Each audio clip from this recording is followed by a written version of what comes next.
Hello दोस्तों, नमस्कार। अवधिता लोकगीत चैनल में आपका स्वागत करती हूँ। हंसी हंसी सखी सब,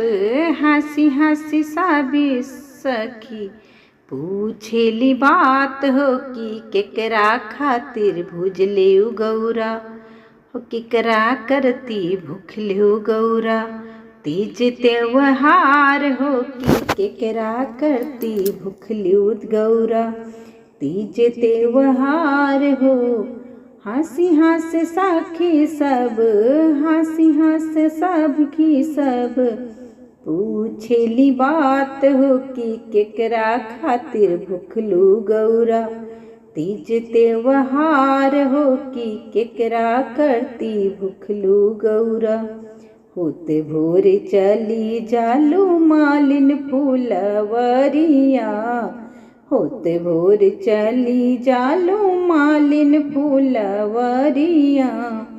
मांगिया धतुरवा लोढ़ी लवलू आचरिया, भांगिया धतुरवा लोढ़ के लवलू आचरिया, के करे पियोले के करा के पियोले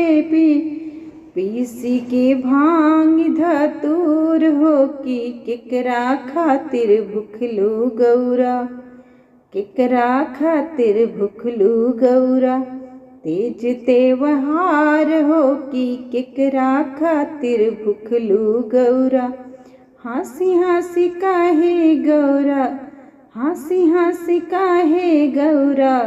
सखी सबसे बतिया हो सुन लो सहेलरी मोरी, अरे सुन लो सखियाँ मोरी, अपने भोले दानी खातिर भूखली तीज त्योहार हो, अपने भोले दानी खातिर भूखली तीज त्योहार हो कि उन्हीं के पी लई सखी, पीसी हरी भांग हो कि उन्हीं के पिए सखी। होते भोर चली जालू, होते भोर चली जालू, गंगा जी के तीर हो कि लोटा भर लौल्यू गंगा, गंगा जी से नीर हो कि लोटा भर लौली गौरा, गंगा जी के नीर हो, केकरा पे डारल गौरा, केकरा चढ़ाओ गौरा,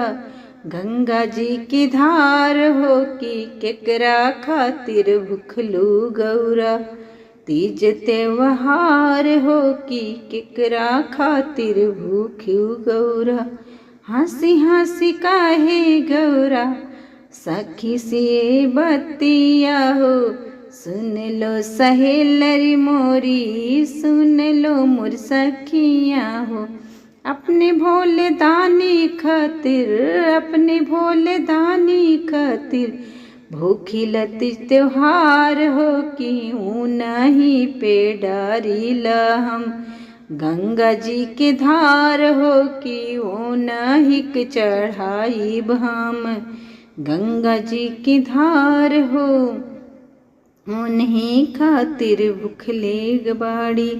तीज त्योहार हो। होते भोर चली जालू, होते भोर चली जालू,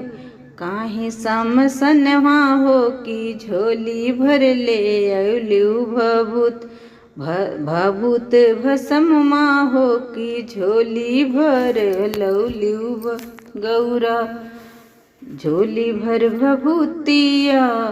केकर तन पर मालल गौरा, केकर तन पर मालल गौरा,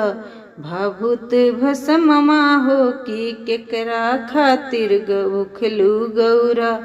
तीज त्योहार हो कि केकरा खातिर भूखली गौरा। हंसी हंसी काहे गौरा, सखियाँ से बतिया,